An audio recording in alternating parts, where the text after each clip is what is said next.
Muy buenas tardes a todo el auditorio de Infometrópoli. Ya estamos en nuestro programa reflexionando con una taza de café, mezcal, vino o lo que sea, en lo que hablamos de temas importantes para la sociedad mexicana que tienen que impactar en la vida de cada uno de los mexicanos. Y bueno, siempre me acompaña el licenciado Marco Antonio Aviña aquí en este programa de jueves, como siempre lo hacemos. Muchas gracias, licenciado. Buenas tardes, ¿cómo están? Gracias, buenas tardes a todos, con el gusto de saludarles y aportando nuestras inquietudes.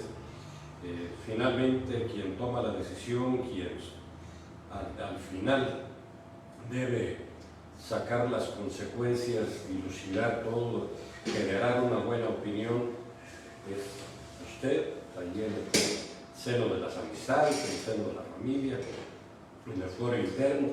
Ojalá que lo que compartimos con mucho gusto, nuestras inquietudes, pues generen ese efecto en usted. Gracias por acompañarnos.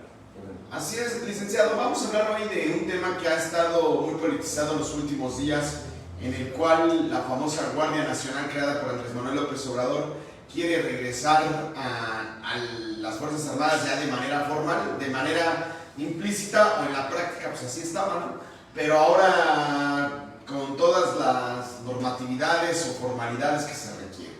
Y entonces eso tiene varias perspectivas para analizar desde un punto de vista político, porque la oposición dijo que rotundamente no, están totalmente negados a cualquier iniciativa presentada por Andrés Manuel López Obrador, con una cerrazón total, incapaces de tener un análisis de fondo, buscando el bienestar de la colectividad. Y por otro lado, Andrés Manuel con facultades que no se le atribuyen y que no puede, aunque sea un presidente, no puede por un decreto pasar por arriba del texto constitucional. Él mismo reformó la Constitución para que se pudiese hacer este cuerpo de seguridad militarizado y que ahora lo quiere cambiar, ¿no? Que quiere regresar y entonces, bueno, parece que es un asunto más de ocurrencias que de un verdadero plan que se haya tenido para poder eliminar la violencia, la delincuencia que ha habido en el país.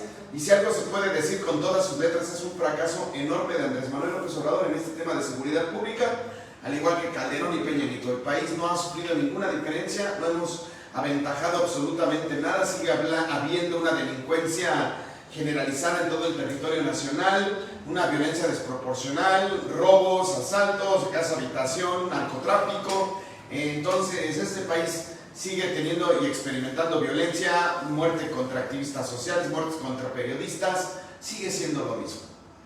Sí, lamentablemente pintas una radiografía deprimente en el sentido de lo que es la seguridad.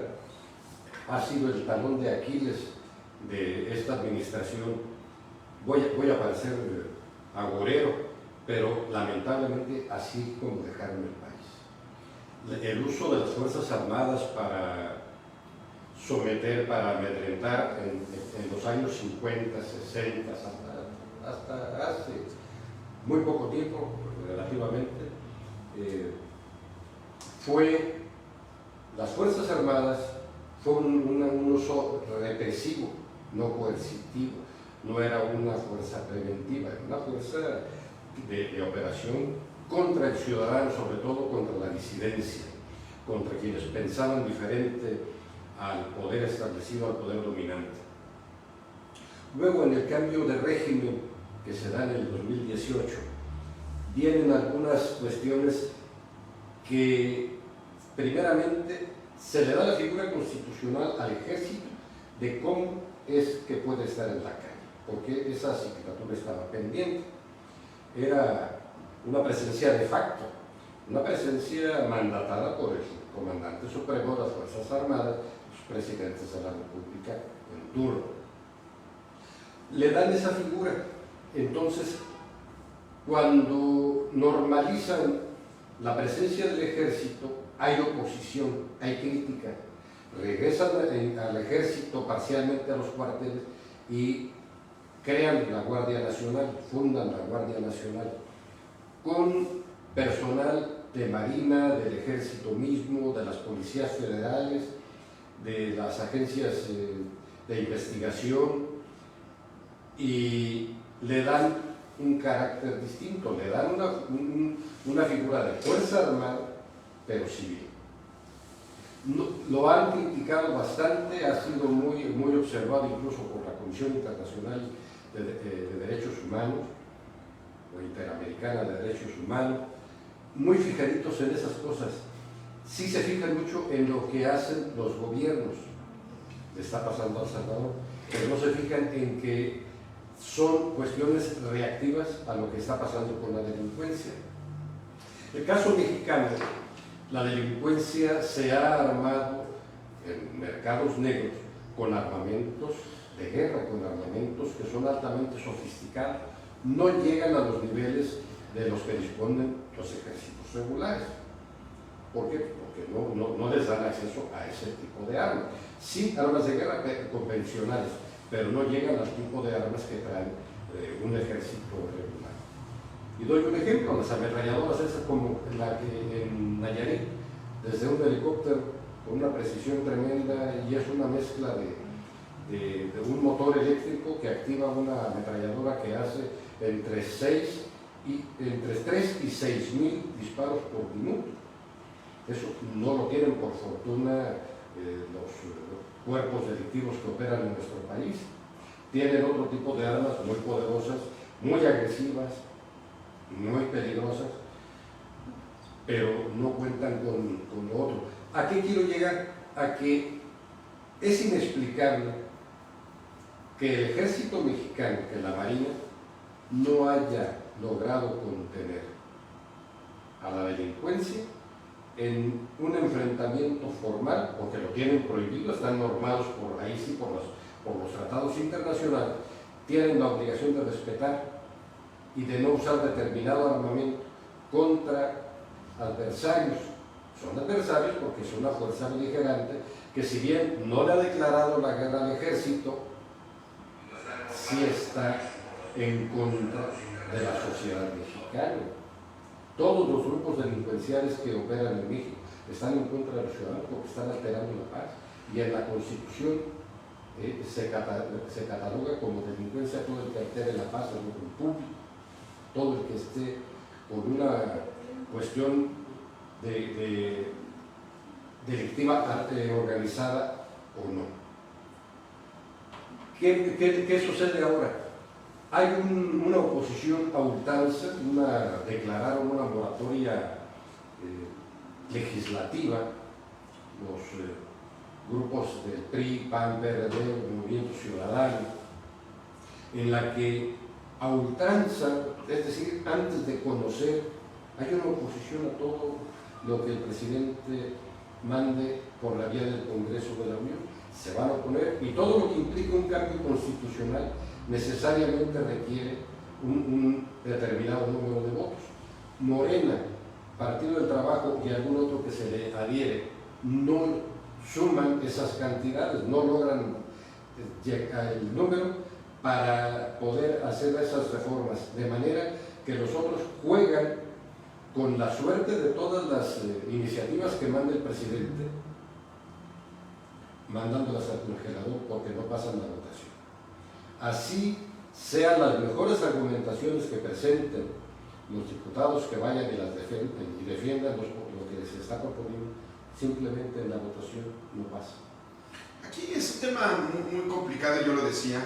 A mí se me hace muy peligroso y quien conoce un poco el tema de la materia penal sabe que existe el derecho penal para el enemigo, y el derecho del penal del enemigo, lo he dicho en otros programas, pues es aniquilar al otro, ¿no? Entonces, sacar el ejército a la calle es aniquilar al otro. Y por más que sean delincuentes, por más que sean personas que han infringido las leyes, se debe de entender que a lo mejor a muchos de ellos se les violentaron antes otros derechos humanos, y entonces no se les puede aniquilar. Tienen que ser juzgados por un tribunal civil, tienen que ser perseguidos por autoridades civiles y no militares. A mí la verdad eso es un tema que quien lo está haciendo es un tema muy dictatorial, y yo por eso siempre estuve en contra de Calderón, de Peña Nieto, y yo me manifiesto claramente por una falta de conocimiento jurídico y de policiología, de criminología, de criminalística. ¿Dónde queda el enfrentamiento? No enfrentamiento, sí hubo algunos escarcios por ahí. El martes pasado, en la tarde-noche del martes, revientan una reunión de jefes de narcotráficos, es lo que ha trascendido, Se supone, según proceso, estaban en una reunión de jefes de facciones porque estaban definiendo la sucesión de otro mando, de cártel. Llega el ejército, la revienta, hay un enfrentamiento, se escapan varios y en su huida, lo que ya se ha vuelto clásico, empiezan a quemar vehículos, pero también a su vez empiezan a incendiar en otras partes. En Guanajuato, entre 11 y 16 tiendas Oxxo fueron quemadas. Hubo, por fortuna, de todo escaramuzas, parece que solamente hubo un muerto. Hay varios heridos, hay detenidos. No ha dado las autoridades federales de información ni de los muertos, si es que los hubo, ni de los heridos, ni de los detenidos. El problema es que nos encontramos ante una desinformación y simplemente con una cuestión de impacto, muy alterable, porque no estamos acostumbrados como sociedad a que haya ese tipo de expresiones tan violentas, de que en Guadalajara, en varias partes, hubo atentados, en Guanajuato hubo varios atentados, y en Michoacán hubo también aquí algunas cosas. Pero el problema es en manos de quién estamos. ¿Quién es el que va a velar de veras por el interés de los ciudadanos? Pues fíjese usted. La Marina, el Ejército, la Guardia Nacional, las policías, los jueces, los fiscales, antes los ministerios públicos. O sea, todo eso se pudrió, Rolando. Lo hemos dicho desde hace bastante tiempo, antes de que empezara todo este escenario de cambios a las figuras legales o no de la Guardia Nacional, incluso antes de la misma Guardia Nacional. Aquí hemos comentado de los sistemas legales más podridos del mundo, México no tiene. Está putrefacto. Ese ha sido el problema, ese es el verdadero problema, que no se ve por lo menos ninguna intención de querer evitar o quitar la corrupción de estos sistemas de seguridad.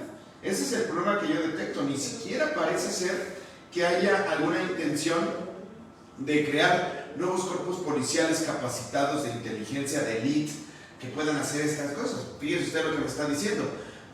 Una reunión de líderes, personas que se encargan de realizar conductas delictivas y que llega el ejército y que no lo pueden llevar a cabo, no lo pueden ejecutar con éxito. Es claro que no están preparados para eso. Tiene que haber gente capacitada para esto, para hacer este tipo de redadas, este tipo de allanamientos con toda la legalidad, para que pueda tener frutos. Ese es el problema, eso es a lo que yo me refiero, que falta un tema de coordinación, un tema de evitar la corrupción, de eficacia, de eficiencia, de efectividad por parte de los grupos policiales en nuestro país, que la tarea no es poca, que el reto que no tienen no es minúsculo, es algo inconmensurable, diríamos, hoy en día por el tema que hemos visto, pero vemos nosotros que no hay una capacitación importante porque no pueden complementar bien una carpeta de investigación, realizar bien una acusación basada en elementos probatorios importantes, en el tema de delitos en flagrancia, cuando hay violencia. Bueno, pues vemos que no hay policías que tengan suficiente equipo. El equipo está reservado para el ejército, para los militares, no para los las policías ministeriales. Entonces hay un grave problema en nuestro país que no puede ser, yo lo pongo desde un sentido contrario. Yo ahora lo digo en un sentido contrario. Imaginemos... No tenemos audio. Sí. Sí se está oyendo un poco, pero... Me indica. Sí se está oyendo, De acuerdo. Pues estamos con tenemos varios problemas, pero yo lo pongo en sentido contrario.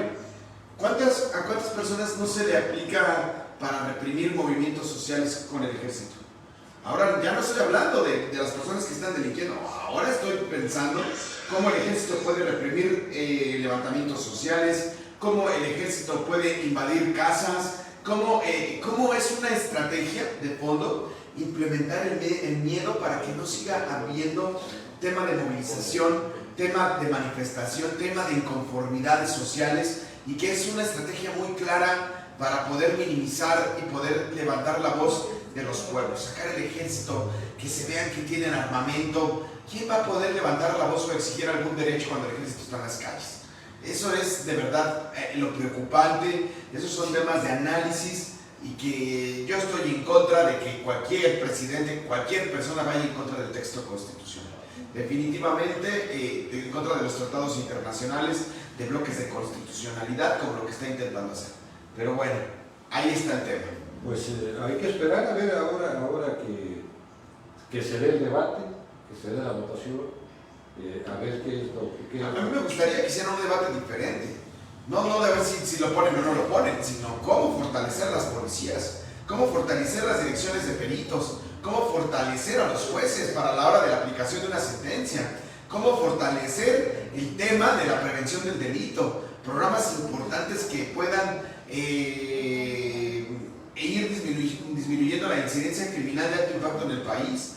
Eso es lo importante, que no estas estupideces de la clase política, que simplemente se contraponen en un punto totalmente bizarro, intrascendente, que no soluciona. Si la Guardia Nacional, prácticamente la Guardia Nacional está militarizada, pero que esto no le va a dar la solución en ninguno de los casos. Yo lo dije, la Guardia Nacional no va a investigar, entonces tenemos que poner a un militar en cada ciudadano para que podamos hacer una detención en flagrancia. Claro, la Constitución lo prevé, el himno nacional lo dice, un soldado en cada hijo de Dios.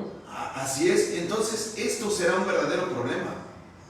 En un momento dado yo quería comentar, cuando llega el hartazgo social, si los ciudadanos se organizan, que finalmente el poder emana del pueblo o dimana del pueblo, pero si los ciudadanos quieren poner orden, ya tuvimos un ejemplo, uno en Michoacán, uno en Chiapas, ante la injusticia, la rebelión armada zapatista, y ante la incongruencia de las administraciones públicas estatales, sobre todo la federal, las policías comunitarias y los grupos armados, los autodefensas en Michoacán, que finalmente el tipo este que envió Peña Nieto, el tipo este Castillo, vino a trastocar, a pervertir, a dejar más de 6,000 armas en manos de narcotraficantes y a acabar con los esfuerzos que legítimamente se estaban haciendo de los autodefensas. Ahora están permeados por bandos que tienen intereses en el narcotráfico. Es terrible lo que nos pasa. ¿Cuál es la salida para México? Conforme al derecho, es muy romántico, es una visión bonita, la aplicación del estricto derecho. Pero no está sucediendo así, Rolando. Hay mucha gente con compromisos económicos, con compromisos de que pertenecen a grupos delictivos y no se pueden zafar. ¿Qué va a suceder? Bukele en El Salvador, el presidente de El Salvador, llegó y tomó medidas drásticas. Dice, mata a un ciudadano y a todos los que tengo en la casa los dejo sin comer. Les quitó recientemente hasta los colchones a los que duermen ahorita en el suelo. No tienen una cobija, no tienen una sábana, los tienen fuera. La Comisión Interamericana o Internacional de Derechos Humanos sí le está haciendo observaciones, pero no hace las observaciones a los delincuentes que están generando problemas en la sociedad. ¿Cuál es la salida para México? El Salvador es muy chiquito, es más chico que la Ciudad de México, todo el país. No puede darse un tratamiento similar en una república, un país como el nuestro, tiene las características. Una vía armada institucional sería el equivalente a aceptar que se está viviendo una guerra interna. No ha querido el gobierno aceptarlo. Acepta que hay grupos que se reparten territorios y que se reparten rutas para el narcotráfico. Pero el siguiente paso que pueden dar grupos armados es el de ejercer, ya cobran derechos de piso, lo hacen desde hace años, es administrar la cosa pública. Han impuesto presidentes municipales, han impuesto diputados, han impuesto directores de obra, directores de policías. Entonces, ¿qué les falta? Tomar el poder político. No tienen esa inspiración porque además no les interesa y no tienen la formación. Ellos van por otra cosa, ellos van por dinero, van por rutas del trasiego de drogas, es otra la motivación que tienen. Pero a los que nos interesa la comunidad y la sociedad en su conjunto, y queremos que la marcha del país tenga un futuro, pero un futuro halagueño, no un futuro nada más provisorio, no nada más de decir mañana estaremos mejor. Eso tiene muchísimos años diciéndolo y no hemos encontrado ese mañana mejor. ¿Cómo se puede actuar el ciudadano? ¿Cómo puede contribuir? Uno, no volviéndose delincuente, pero no ha sido suficiente. No, y dejarlo en manos del gobierno todo, estamos viendo los resultados. Sí, hoy en día tiene que ser dividida la responsabilidad tanto de sociedad como la iniciativa privada, como el gobierno. Tiene que crear nuevas estrategias importantes que no hemos visto en ninguno de los ámbitos, cómo recuperar espacios públicos, cómo vincular a la sociedad con los órganos de gobierno, cómo puede ser punta de lanza la iniciativa privada para vincular a la sociedad y el gobierno en ámbitos públicos, en temas de cohesión social, en fin, temas muy importantes. El tema educativo, por ejemplo, el tema educativo en México está abandonado desde hace mucho tiempo. Nadie ha tenido el interés por querer cambiar los modelos educativos y hacer efectivo y hacer garante el goce del derecho a la educación de calidad en este país. Está olvidado. De verdad es que estamos inmersos en... Este es exactamente, por eso yo decía, y este tema lo inicié, estamos en medio de los ciudadanos de dos clases políticas totalmente con visiones ensimismadas, uno queriendo dar decretos y los otros no queriendo llevar nada a un debate interesante, de un análisis importante para el beneficio de la sociedad. No, cada quien quiere hacer lo que le da su gana y en medio estamos quedando los ciudadanos. Tenemos que despertar para poder nosotros exigir nuestros derechos. Pues vamos a pasar al siguiente tema, licenciado. ¿Qué tenemos por ahí? Bueno, las inquietudes que ha generado todavía la elección interna de Morena, el abrir el partido, convertirlo en un partido de masas, no de cuadros, abrirlo para que de manera voluntaria e indiscriminada, unos voluntariamente, otros fueron llevados, nos invitaron a que se inscribieran, a que forman parte del padrón de Morena. Todo eso está pues bien. Lo que no se vale es engañar a alguien y decir, inscríbete aquí y te vamos a dar esto. Eso es una injusticia. Deja mal parado a quien lo ofrece y deja mal parado a un proyecto de nación, un proyecto de partido que se ha ido empujando precisamente sin promesas pueriles, sin estar intentando comprarle la voluntad a nadie, que eso es algo que finalmente acaba revirtiéndose contra los actores políticos, porque ya lo dice el adagio, el que paga para llegar, llega para robar. Yo invirtiendo. Morena tiene muchos problemas. Por ejemplo, hoy en Michoacán, en Guanajuato se acaba de decir que no se va a llevar el proceso de elección de la dirigencia estatal por todos los temas que han habido. Fue un verdadero caos, un desorden, una falta de aseo político, lo que siempre han demandado este proceso. ¿Quiénes son las personas que están llegando, que están quedando? En fin, yo creo que es muy, pero muy, muy cuestionable lo que está sucediendo en Morena. Y yo lo decía, no quiere decir que porque la mayoría diga que él va a ser consejero, va a ser un buen papel como consejero. Está haciendo cuantitativo, no cualitativo. Ellos están buscando cantidades, no calidades. Entonces, pues ahí está, lo vuelvo a decir, ¿no? Delfina Gómez, que llega a ser la candidata porque es la más conocida. No dicen, no, ella es porque es la que va a sacar del problema al Estado de México. Ese debería de ser, porque tiene estas cualidades, tiene estos temas importantes, pero no es más, pues, obvio que iba a ser la más conocida, porque ya había aparecido en un proceso electoral, porque era secretaria de gabinete presidencial. Pues es obvio que iba a ser la más conocida, pero es la más capacitada para gobernar el Estado de México con toda la problemática que tiene. Eso es otra cosa. Entonces, ahí es donde están los problemas. Bien lo dice Cristian Eduardo Núñez Molina, extraño al viejo Morena. Sí, claro. Hoy les importa más ganar elecciones, participar del recurso público, estar en otra cosa. En este país desapareció la izquierda, eso es lamentable. Y solamente estos pequeños espacios son donde se levanta la voz desde la izquierda.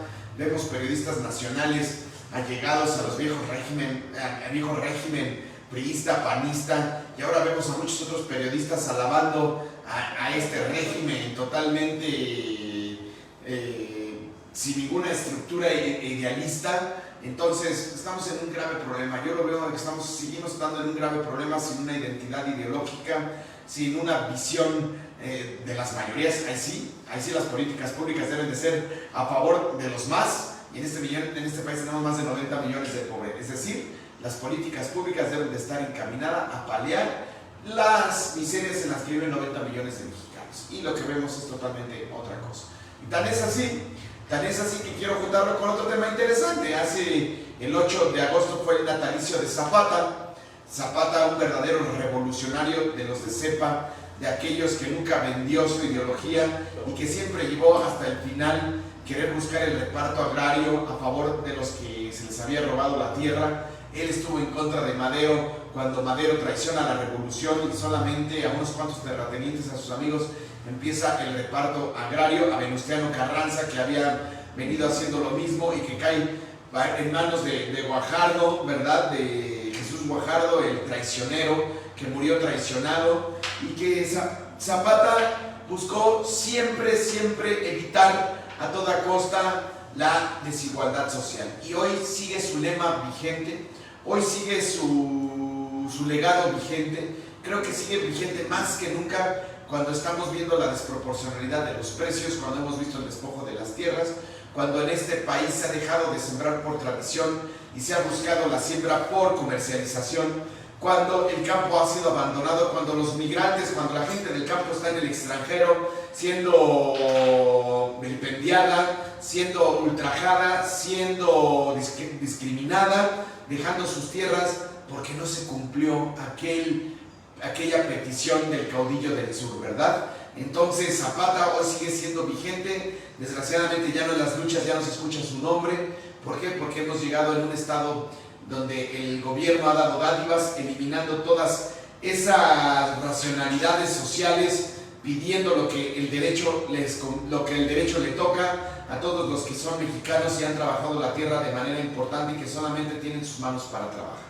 Y apenas el 8 de agosto fue su aniversario, y que hoy vemos que la tierra, que los alimentos, que cada vez están pues por las nubes, porque las tierras han quedado en manos de unos cuantos que han estado disfrutando del territorio nacional, ya sea a través de la minería, ya sea a través de la agricultura, ¿verdad? En el cual pues el campesino que siembra con un burro, con un buey, o que paga para que le rastreen la tierra, o tiene que pagar por migajas, pues no compite, ¿verdad? Porque hay alguien más que le pone el precio a su producto. Entonces estamos en ese grave problema. Todavía existe una deuda eterna con el campo, y que este gobierno quiso implementar algunas estrategias que totalmente ha sido un fracaso para el campo mexicano. Pues la tierra es de quien trabaja, no de quien la trabaja. Sí, le cambiaron a la sentencia zapatista, la tierra es de quien la trabaja. Y ahora, bueno, con la reforma del salinato, dejaron a merced de los acaparadores, de los grandes latifundistas, de los agroindustriales.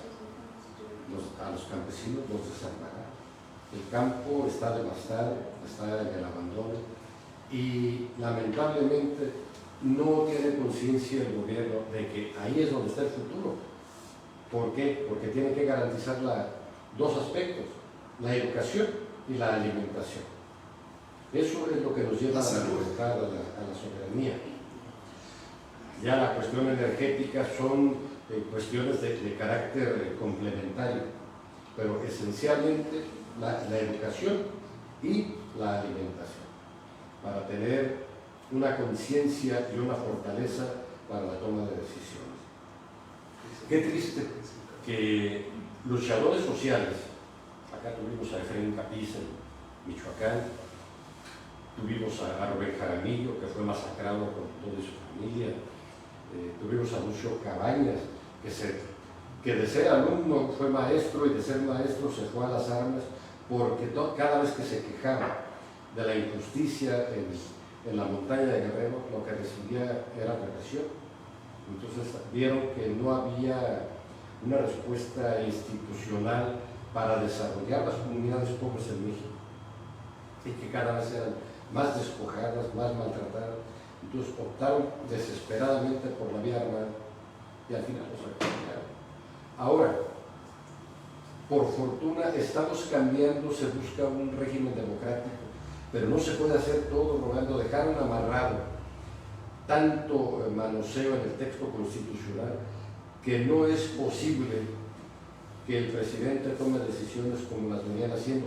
Esa es una parte legal, pero por la otra, el mismo Andrés Manuel se ata las manos, él mismo no se impone, con toda esa fortaleza que trae, con esa autoridad moral que le dieron los más de 30 millones de votos, y no se impone, quiere hacerlo todo por la buena. No ha castigado todo el pasado, toda la corruptela, todos los días se queja, pero no le ha entregado al pueblo de México. Es decir, aquí están los sinvergüenzas de los que tanto nos hemos quejado. Yo siempre lo he dicho, la queja, de modo que no sabía que iba a llegar Andrés Manuel. ¿Por qué te quejas? Se buscó, lo buscó, sí, 10 y tantos años. 18 años buscó, tampoco no sabía que iba a llegar. No sabía que iba a llegar. Dios me hubiera mandado un mail, yo se lo hubiera contestado. Yo le hubiera podido decir a qué llegaba, nada más así bien fácil. Sabía perfectamente a lo que iba a llegar. Y Andrés Manuel, sí es cierto que con el salirato, pero es continuado Andrés Manuel, porque Andrés Manuel ha ratificado el TEMEC, y él lo firmó. Y poner al campo a competir con un campo tecnificado, con un país de primer mundo, con un país que subsidia de manera muy interesante a sus campesinos, que los campesinos viven... Les pagan por ser campesinos. Por supuesto, y ponerlos a competir a nuestros campesinos. Por eso lo he dicho que la lucha de Zapata sigue más vigente que nunca. Es una traición al campo. Con todo respeto lo digo y que me van a decir lo que yo quieran, pero yo se los digo con bolitas y palitos. Este tema ha sido ratificado. Cierto que es que inició con el salinato, pero ratificado por Andrés Manuel López Obrador. Al campo mexicano, ha puesto a trabajar al campesino que anda con guaraches, que siembra con su burro, que tiene su machete, que tiene un tractor de los años 70, de los años 80, que la gasolina está desproporcional y que el campo en Estados Unidos está súper tecnificado, que tiene un subsidio importante, que tienen tierras mucho mejores y que estamos teniendo un grave problema. Y esa es la demanda que ha querido tener y que todavía dejamos que los precios vengan a través de la bolsa de Chicago, que haya especuladores, que todavía no seamos capaces de producir los fertilizantes para poder tener por lo menos una decencia y que esto eleva a su vez los precios al consumidor, porque todavía somos insuficientes en la producción de maíz, por ejemplo. De trigo ni se diga. De muchos productos en este país todavía seguimos dependiendo, no hemos podido crear esta soberanía en el tema alimenticio y el lema de Zapata sigue más vigente que nunca. Que hay que juntarnos con otro tema que por ahí que tenemos del trigo. Bueno, pues el precio del trigo ya empieza a bajar. Desde el programa anterior comentamos, se abrieron rutas marítimas, permiten ya, hicieron un corredor marítimo donde están permitiendo la salida de millones de toneladas de trigo ya de Ucrania. Y pues va a surtir a Europa y va a surtir a América. Entonces, esa parte le va a quitar mucha presión a la cuestión económica. Sin embargo, los grandes especuladores, Rolando, de los mercados, no van a dejar de ejercer presión porque a ellos lo que los mueve es el interés económico. Entonces ahí tienen que operar los gobiernos para frenarlos un poquito, para someterlos, si es que no resulta de otra manera si ellos no reaccionan adecuadamente, porque debe privilegiarse en este momento la crisis en la que se está enfrentando toda la humanidad. Y no somos ajenos a problemas de esa naturaleza. La pandemia, hemos tenido días de 30, 35 casos, por fortuna ya no hay mortalidad, o es mínima. Ya las vacunas pues están haciendo lo suyo, están haciendo efecto, ya no es una cuestión de emergencia. Sí, a nadie nos gusta enfermarnos, pero ya no es algo que alguien enferma de COVID-19, inmediatamente el pronóstico era ya reservado, ¿no? Ya era por una cuestión en la que lo que se esperaba en lo inmediato era la muerte. Eran muy pocas las posibilidades de vida. Ahora ya se invirtieron esos papeles. Vienen otras cepas, vienen otro tipo de enfermedades. Estamos a merced de manipuladores, de genetistas, de químicos, de gente que se dedica a eso. Hay un terrorismo biológico también. Hubo mucha gente que se enriqueció con esta crisis. Claro, ya lo hemos dicho en este programa que los más ricos del mundo duplicaron o sea, no hicieron más, duplicaron su riqueza en 2 años. Esto es muy extraño, ¿verdad? Esto no es una cosa por casualidad, nada más. Como el pobre fue más pobre en esta pandemia y el rico fue más rico, la distribución del ingreso en el mundo no sucedió, hubo más concentración. Entonces, bueno, yo no creo mucho en teorías conspiracionistas, pero los números duros son... Dices, yo no creo en las brujas, pero de que vuelan. Es correcto. Entonces, que a mí me digan que por casualidad, con este tema de crisis sanitario mundial, los más ricos hayan duplicado su riqueza. Los bancos prácticamente han duplicado en lo que va de este año a lo que ganaron el año pasado. Entonces, es vergonzoso, es de escándalo lo que está pasando a nivel económico mundial. ¿Por qué? Porque esa cuestión tan materialista los va a llevar a que van a tronar el sistema financiero. Ya lo han hecho en anteriores años. Las crisis han sido por los grandes especuladores, no por falta de dinero, sino porque no se hartan de acumular. Saturan los mercados, los revientan, y ahorita pues hay gente, un solo empresario tiene el potencial de desestabilizar un país, uno solo. Los capitales no tienen nacionalidad. No tienen nacionalidad. Hoy en día sacan su dinero. Por ejemplo, si México decidiera con este tema de las sanciones del TECMEC, decir que sale del TEMEC, mañana todo el dinero y las inversiones que están dentro de la bolsa, o acciones, desaparecen y aparecen en El Salvador, en Honduras, donde usted quiera, pero en México no. Entonces el capital ya ha dominado al poder político, al poder de los estados. En fin, es un tema interesante. Bueno, Jesús Lemus se quejó el viernes pasado por la noche, ¿recuerdas? Lo estuvimos platicando, hemos estado en contacto con él. Él hizo una denuncia pública, hizo un llamado de alarma porque se sintió hostigado, vigilado. Él comentó que tanto en su domicilio, que estaba en Guatemala, había grupos armados allá afuera, y decía que no son miembros de policías ni militares de Guatemala, son agentes de alguna facción, de algún grupo delictivo. Acusó igualmente presencia policíaca aquí cerca de su casa, en su domicilio de la vida.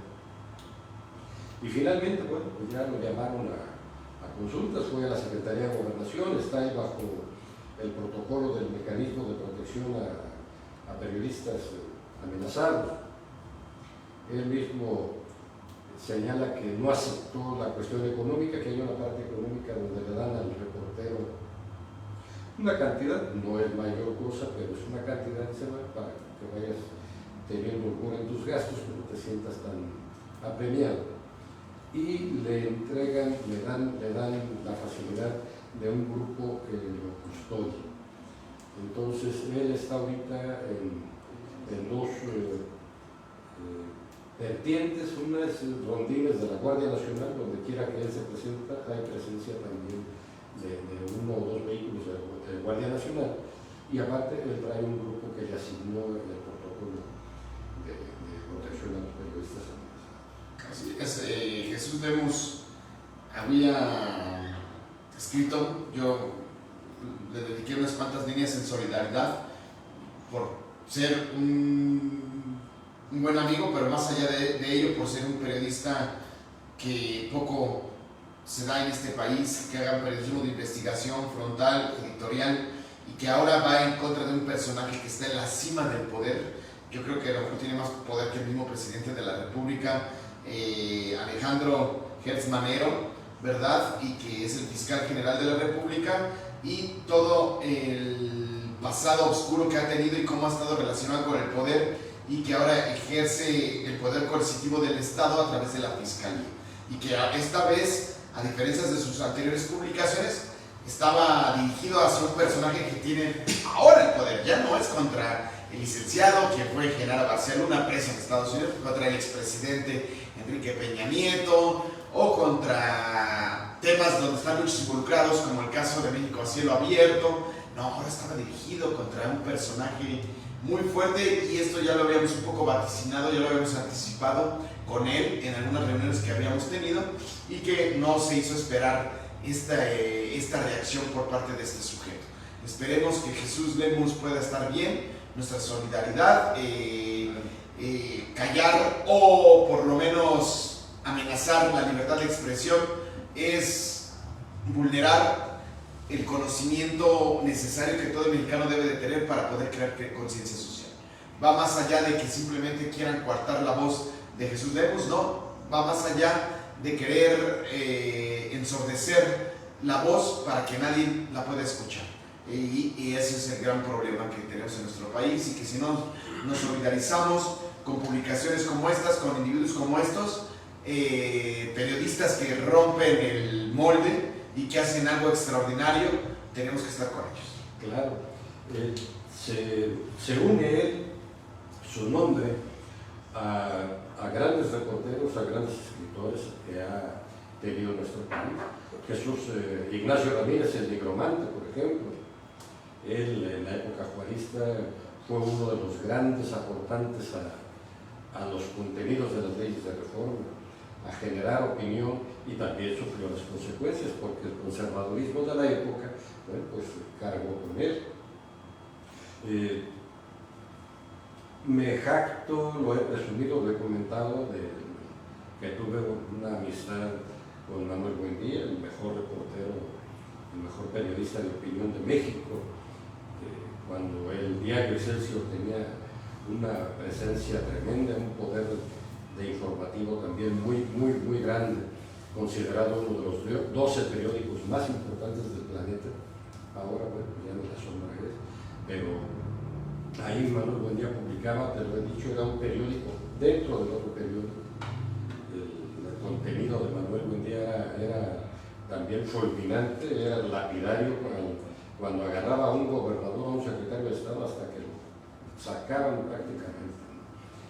Y he tenido la fortuna de conocer de tener grandes amigos en los medios, unos en la dimensión nacional, otros en lo pequeño. Aquí hacemos un periodismo de mucha dignidad, Rolando, hay gente que hace muy buen trabajo y que está entregada a una causa no menor, porque es nuestra patria chica, no menor a los grandes temas nacionales.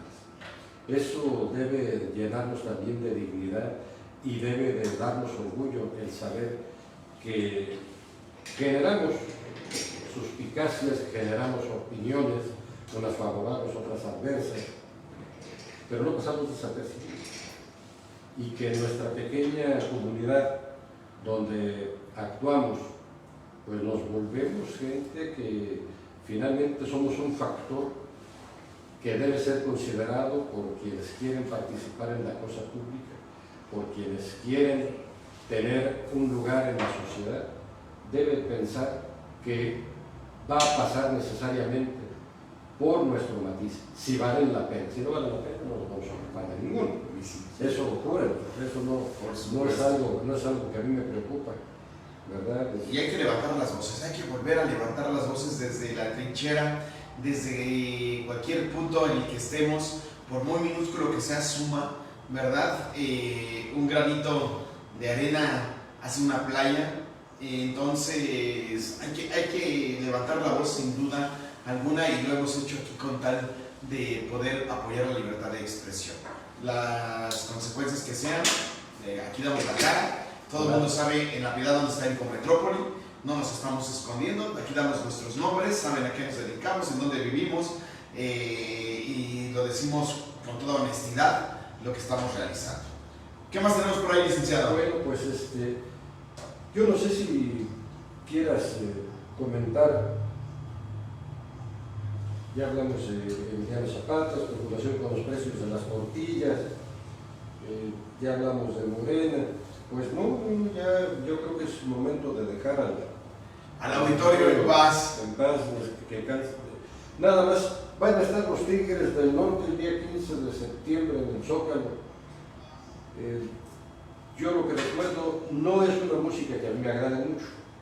Es más, no me agrada nada, pero tiene mucha fama. Lo que sí tengo el recuerdo es de que el primer narcocorrido que se canta de manera masiva en México es de él, es Contrabando y Traición, un corrido dedicado a una camelia la tejana. Incluso hicieron por ahí una película de los años 70 con Annalisa Peluso y otros actores de la época. Bueno, ahí está. Pues no queda más que agradecer al auditorio que nos haya sintonizado. Si les gusta este programita, por favor compártalo. Les agradecemos que estén con nosotros. Ahí va a estar en el timeline de Infometrópoli para que usted se pueda meter. Y a lo mejor es un programa que, pues, por la naturaleza de las redes sociales, tiene una duración de 40, 45, una hora.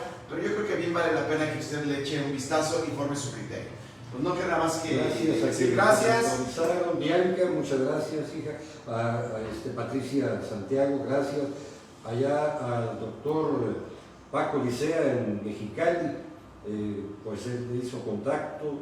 Jorge,